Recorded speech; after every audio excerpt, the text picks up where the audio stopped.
तिचा विचार या धर्मसुधारणा चळवळीमधून पुढे आला. याला म्हणतात धर्मसुधारणा चळवळ.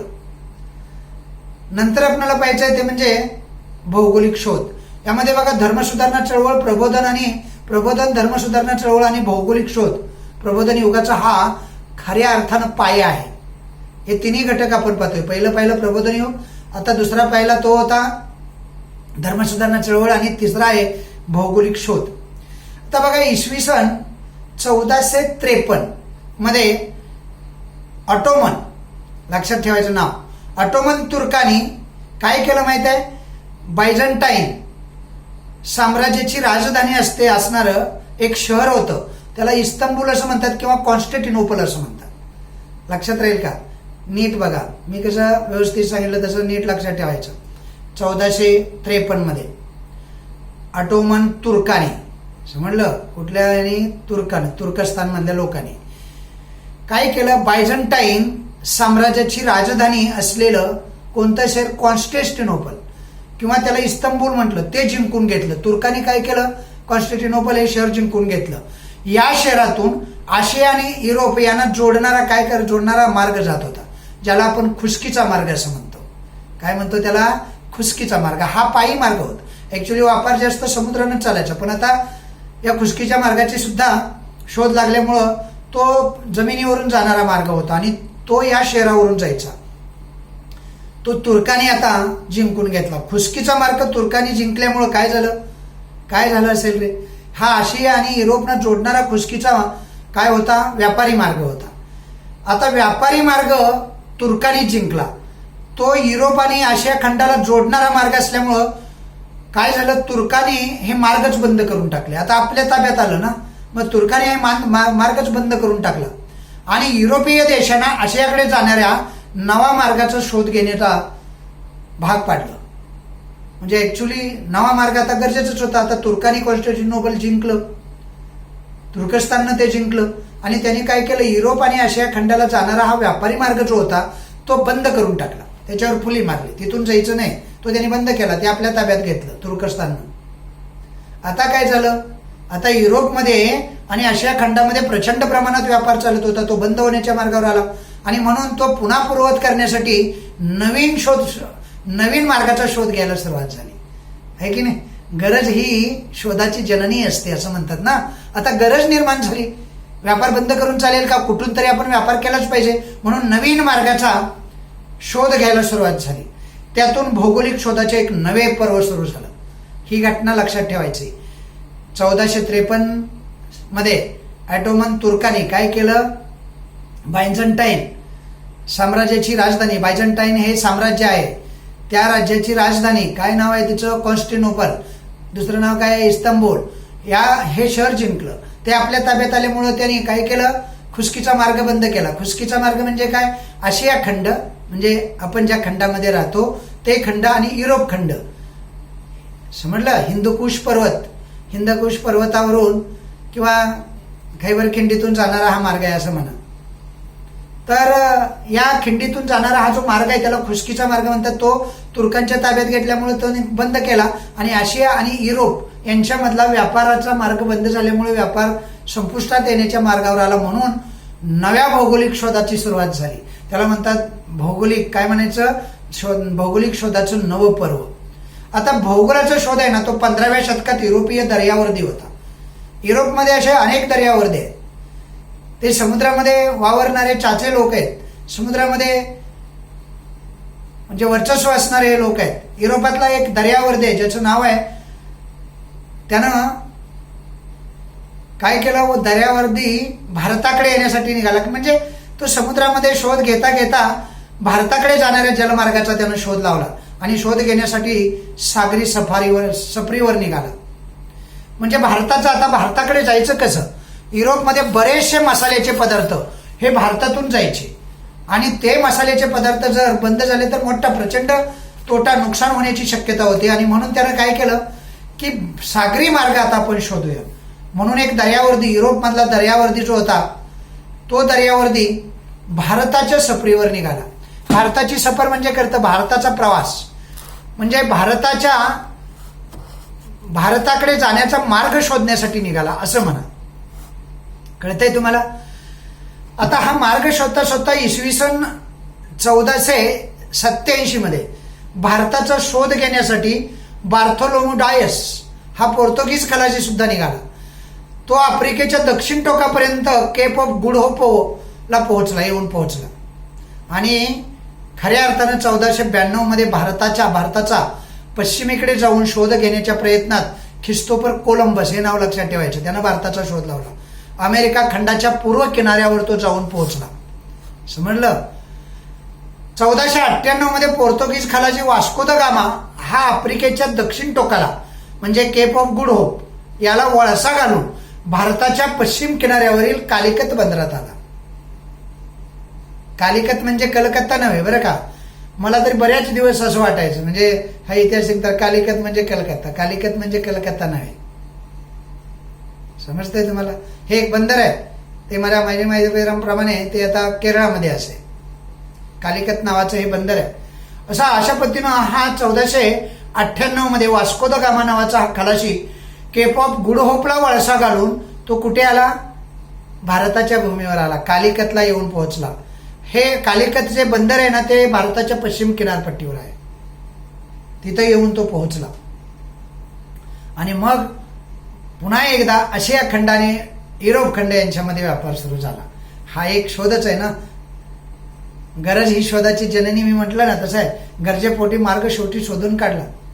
एक कोलंबसनं शोधला, ख्रिस्तोफर कोलंबस अमेरिकेला जाऊन पोहोचला आणि हा वास्को द गामा हा जो खलाशी होता, हा पोर्तुगीज खलाशी होता, 1498 तो भारतामध्ये आफ्रिकेच्या दक्षिण टोकाला म्हणजेच केप ऑफ गुड होपला वळसा घालून तो भारताच्या पश्चिम किनारपट्टीवर म्हणजेच कालिकत बंदरात येऊन पोहोचला.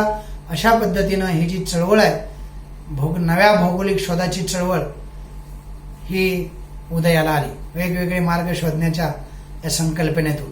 आता जगाचा नकाशा जर तुम्ही पाहिला, जगाच्या नकाशामध्ये हे जे मार्ग आहेत ज्यांचा उल्लेख केलेला आहे, पोर्तुगीज खलाशी किंवा कोलंबस असेल किंवा हा वास्को द गामा असेल, यांनी शोधलेले मार्ग जगाच्या नकाशामध्ये तुम्ही जगाचा नकाशा काढून दाखवू शकता. आता माझ्याकडे आहे नकाशा, पण आपण नंतर पाहाल, मग कॅमेरा बंद करून तुम्हाला ते दाखवावं लागेल की नाही.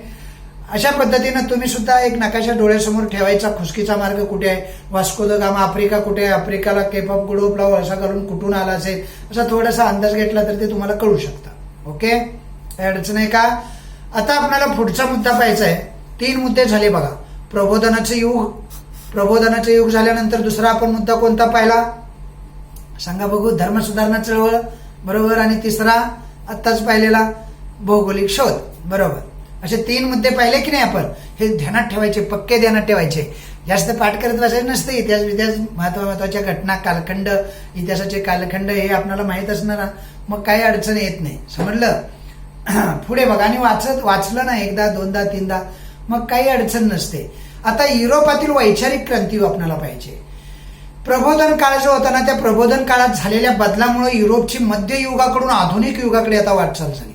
आता लोक सुधारले. आता सुधारणा म्हणजे मानवतावाद त्यांनी स्वीकारला. धर्मापासून ते अलिप्त झाले. धर्मगुरूचं मानेनासे झाले. स्वतंत्र बुद्धीनं विचार करायला लागले. बुद्धी प्रामाण्यावर वागायला लागले. अशा अनेक बदल झाले ना. आणि म्हणून आता ते मध्ययुगातून बाहेर पडले आणि आधुनिक युगाकडे वाट सुरू झाली युरोपमधल्या लोकांची. म्हणजे 18व्या शतकाकडे. हेच तर आधुनिक युग होतं. 18वे शतक हे आधुनिक युगाचं काय जननी आहे, म्हणजे आद्य शतक म्हणायचं. म्हणजे तिथूनच खऱ्या अर्थानं सुरुवात झाली. पूर्वीच्या अज्ञान, पूर्वीच्या अंधश्रद्धा या लोकांनी काय केलं माहिती आहे? एक वैचारिक क्रांती आपल्या बुद्धीमध्ये जशी घडून येते ना, आणि आपण वैचारिक क्रांती झाल्यानंतर जे अवगुण आहेत ना ते काढून टाकण्याचा जसा प्रयत्न करतो, तसं युरोपीय देशातील लोकांनी काय केलं माहितीये? त्यांची एक वैचारिक क्रांतीच झाली असं म्हणा. आणि ती वैचारिक क्रांती काय करून गेली माहितीये? लोकांच्या मध्ये असणारं अज्ञान, लोकांच्या मध्ये असणाऱ्या अंधश्रद्धा, लोकांच्या मध्ये असणाऱ्या रूढी, लोकांच्या मध्ये असणाऱ्या परंपरा आणि घडणाऱ्या घटना, ह्या साऱ्या काय झालं माहितीये? मागं पडल्या. आता ह्या अंधश्रद्धा मागं पडल्या, परंपरा मागं पडल्या, पूर्वीचं अज्ञान मागं पडलं, सारं आता हळूहळू मागं पडायला लागलं. आणि घडणारी प्रत्येक घटना आहे ना, त्या घटनेकडे आता माणूस चिकित्सक वृत्तीनं पाहू लागला. चिकित्सक वृत्ती म्हणजे बारकाई निरीक्षण करू लागला. कुणी काही सांगावं, धर्मगुरूंनी असं सांगावं, की अल्लानं मला हे दिलेलं आहे, अल्लानं मला सेवा करायला पाठवले, अल्लाची सेवा हे सर्वच आहे, किंवा एखाद्या देवळात बसणाऱ्या पुजाऱ्यानं असं काहीतरी सांगावं आणि आपण ते ऐकावं, यापेक्षा घडणारी प्रत्येक घटक आहे ना, घटना आहे ना, त्याच्याकडे आता चिकित्सक वृत्तीनं पाहिलं जाऊ लागलं. अनेक विचारवंत त्यासाठी पुढे आले आणि त्या घटनांचा चिकित्सक बारकाईनं विचार करू लागले, त्या दृष्टीनं पाहू लागले. या सर्व बदलांना वैचारिक क्रांती असं म्हणतात. आता लोक धर्म मानेनासे झाले, आता लोक अंधश्रद्धा मानेनासे झाले, आता लोक अज्ञान सोडून ज्ञानाकडे जायला लागले. आता रूढी परंपरा जुनाट काय म्हणतो आपण नियम हे आता निघून गेले.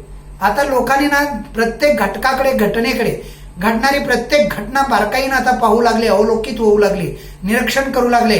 हा जो बदल झाला ना, म्हणजे मध्ययुगाकडून आधुनिक युगाकडे जाण्याचा हा बदल होता, प्रचंड मोठा बदल होता. त्या बदलालाच वैचारिक क्रांती म्हणतात. हा विचारामध्ये झालेला बदल होता. त्याच्या अगोदर प्रबोधन काळाचा युग प्रबोधन युग गेलेलं होतं. धर्मसुधारणा चळवळी झालेल्या होत्या, भौगोलिक नवनवीन शोध लागलेले होते. आता माणसानं मानवतावाद स्वीकारलेला होता, धर्माऐवजी माणूस हाच केंद्रबिंदू झालेला होता. अशा अनेक घटना अगोदर घडल्या. पण आधुनिक काळाकडे झेपावत असताना, मार्गक्रमण करत असताना याही घटना घडल्या. आता अज्ञान, अंधश्रद्धा, परंपरा याकडे आता लोक दुर्लक्ष करू लागले आणि आता घटनेकडे बारकाईनं निरीक्षक चिकित्सक दृष्टीनं पाहू लागले. याला म्हणतात वैचारिक क्रांती. समजलं? युरोपमध्ये ती झाली वैचारिक क्रांती आणि म्हणून युरोपमधल्या देशांनी जगात सर्वात अगोदर काय केली? आपली प्रगती केली. वैचारिक क्रांती जिथं होते ना, तिथं प्रगती संभवते. जिथं विचार नाही आणि स्वतंत्र विचार करू शकत नाही, तिथं प्रगती कशी संभवणार? विकास कसा संभवणार? नाही का? म्हणजे दुसऱ्याने काही सांगावं आणि आपण ऐकावं असा.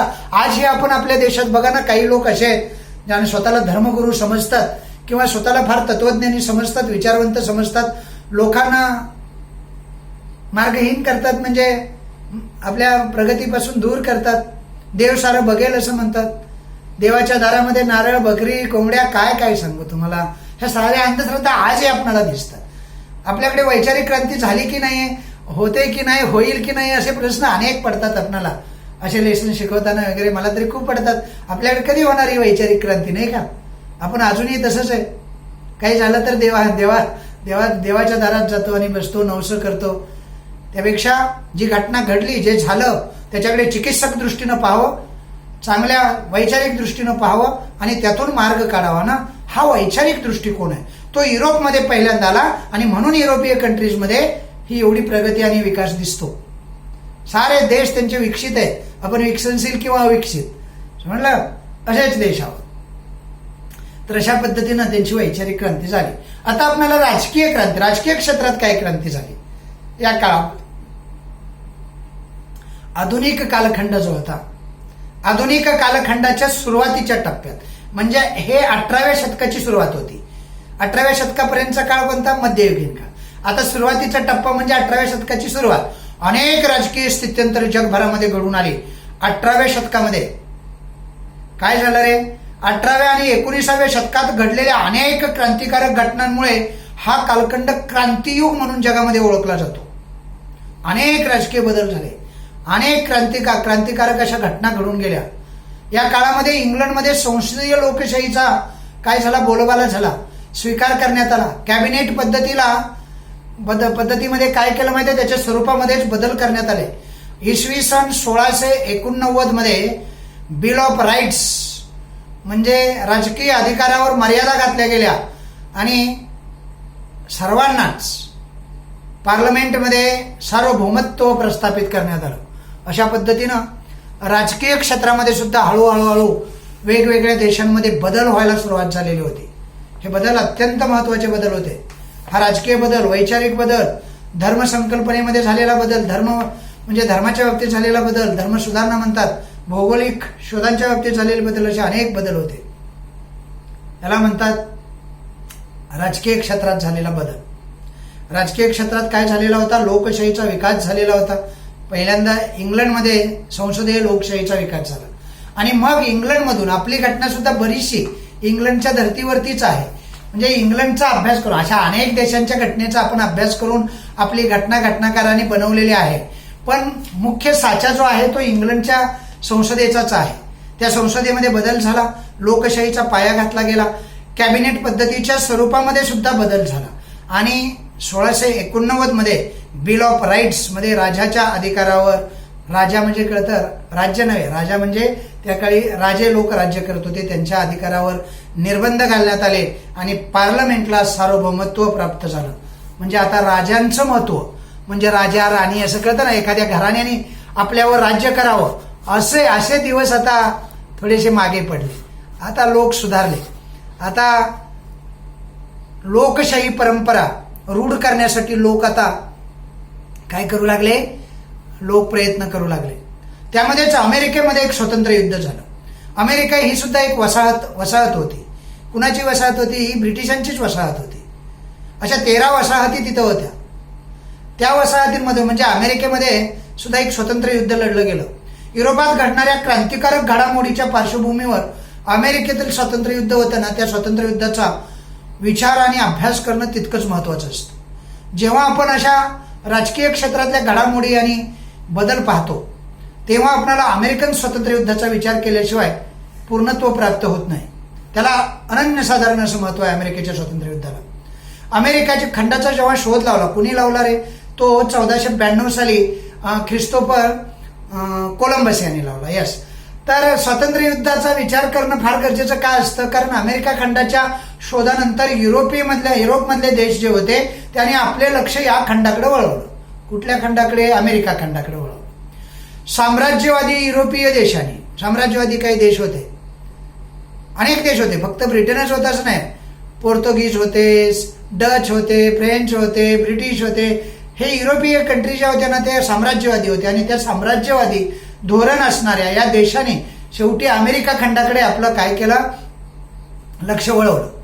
साम्राज्यवादी युरोपीय देशांनी अमेरिकामध्ये वसाहती स्थापन केल्या. इंग्लंडने उत्तर अमेरिका पूर्व किनारपट्टीवर 13 वसाहती स्थापन केलेल्या होत्या. ब्रिटिशांचं राज्य जगभरामध्ये होतं म्हणतात ना ते त्यासाठीच अमेरिकेसारख्या देशावरती सुद्धा त्यांचं राज्य त्यांनी केलेलं आहे. 13 वसाहती जवळजवळ त्या ठिकाणी त्यांनी त्या पूर्व किनारपट्टीवरती, उत्तर अमेरिकेच्या पूर्व किनारपट्टीवरती त्यांनी चालू केले आणि आपलं वर्चस्व त्या ठिकाणी निर्माण करण्याचा प्रयत्न केला. सुरुवातीस इंग्लंडच्या या वसाहतीवर नाममात्र वर्चस्व होतं, परंतु पुढच्या काळामध्ये काय झालं माहिती आहे? इंग्लंडच्या पार्लमेंटने अमेरिकेच्या या वसाहतीवरती अतिशय जाचक अशी बंधनं, अतिशय जाचक असे कर लादण्यास सुरुवात केली. पहिल्यांदा वसाहती स्थापन केल्या. आपल्याकडे आले ना तसेच पहिल्यांदा व्यापारी म्हणून आले, राहिले, वखारी वसाहती उभारल्या आणि व्यापार करता करता राज्यकर्ते बनले. तसंच यांनी अमेरिकेच्या बाबतीतही केलं. अमेरिकेमध्ये पहिल्यांदा या वसाहतीवरती नाममात्र वर्चस्व होतं, पण सुरुवातीचं हे वर्चस्व हळूहळू त्यांनी वाढवत गेले आणि त्या वसाहती पूर्ण आपल्या ताब्यात घेतल्या आणि जाचक असे कायदे, जाचक असे बंधनं त्यांच्यावर लादली, कर लादले आणि त्यांना लुटायला सुरुवात केली. अमेरिकन वसाहतीतील स्वातंत्र्यप्रिय जनतेनं मात्र याला विरोध केला. अमेरिकेतले ठराविक लोक स्वातंत्र्यप्रिय होते, त्यांना ही गुलामगिरी नको होती. त्यांनी इंग्लंडच्या या साम्राज्यवादाला खूप विरोध केला. इंग्लंडने वसाहतीला दडपण्यासाठी काय केलं रे? इंग्लंडने या वसाहतीचं जे बंड आहे, आपल्या कशा अनेक चळवळी झाल्या, पण त्या चळवळी दडपण्यासाठी इंग्रजांनी अनेक प्रयत्न केले. तशा अमेरिकेत सुद्धा या वसाहतवादांच्या विरोधात तयार झालेल्या चळवळी दडपण्यासाठी इंग्रजांनी काय केले? वसाहती विरोधात एक युद्ध पुकारलं. या युद्धामध्ये काय झालं माहितीये? हे युद्ध जे या अमेरिकेविरुद्ध या वसाहतीने लढलं, ते लढलं गेलं जॉर्ज वॉशिंग्टनच्या नेतृत्वाखाली. सैन्य संघटित करून प्रतिकार केला गेला. अमेरिकेनं सुद्धा त्याला प्रतिकार केला. अखेर काय झाली माहितीये त्या युद्धाची? वसाहतीच्या सैन्यांचा विजय झाला. ही घटना अमेरिकेचं स्वातंत्र्य युद्ध म्हणून ओळखली जाते. म्हणजे वसाहतीनं सुद्धा काय केलं? वेगवेगळे सैन्य एकत्र केले आणि त्यांच्या विरोधात एकत्र येऊन लढले आणि मग काय झालं? वसाहतीच्या सैन्यांचा विजय झाला आणि या विजयालाच म्हणतात अमेरिकेचं स्वातंत्र्य युद्ध. आता हे स्वातंत्र्य यातून अमेरिकेचं एक संयुक्त संस्थाने म्हणतात त्याला, United kingdom of America, USA, त्याला म्हणतात अमेरिकेची संयुक्त संस्थाने. हा संघराज्य शासन पद्धती असणारा, लिखित राज्यघटना असणारा, लोकशाही प्रधान, लोकशाही व्यवस्था असणारा एक नवीन देश तयार झाला, USA म्हणजे काय रे? अमेरिकेची संयुक्त संस्थाने. असा एक बलाढ्य देश इथं या अमेरिकेच्या स्वातंत्र्य युद्धामधून तयार झालेला आपल्याला दिसतो. अशा पद्धतीनं या वसाहती विरुद्ध जॉर्ज वॉशिंग्टननं म्हणजे ब्रिटिश पार्लमेंटनं एक युद्ध लढलं, त्याला अमेरिकेचं स्वातंत्र्य युद्ध असं म्हटलं जातं. पुढच्या काळामध्ये काय झालं माहितीये का, अशा बऱ्याचशा ठिकाणी असणाऱ्या ज्या वसाहती होत्या त्या लोकांना ऍक्च्युली नकोच होत्या. या वसाहतींच्या विरुद्ध हळूहळू बंड करायला सुरुवात झाली. त्यातच एक फ्रेंच राज्यक्रांती घडली, ती 1789 मध्ये. या फ्रेंच राज्यक्रांतीने सुद्धा जगाला म्हणजे फार मोठं काय म्हणतो आपण त्याला, फार मोठं धाडस दिलं किंवा फार मोठी शिकवण दिली, अशी ही फ्रेंचांची राज्यक्रांती घडून आली. 1789 मध्ये फ्रान्समधील जनतेनं सुद्धा अनियंत्रित अशा अन्यायाविरुद्ध, राजशाही होती फ्रेंचमध्ये, या अन्यायाविरुद्ध, राजशाहीच्या अन्यायाविरुद्ध आणि सरंजामशाही विरुद्ध उठाव केला. जनतेनंच उठाव केला आणि प्रजासत्ताक राज्याची स्थापना केली. ही कुणी केली? याला फ्रेंच राज्यक्रांती असं म्हणतात. किती साली झाली? 1789 साली. कुणी केली?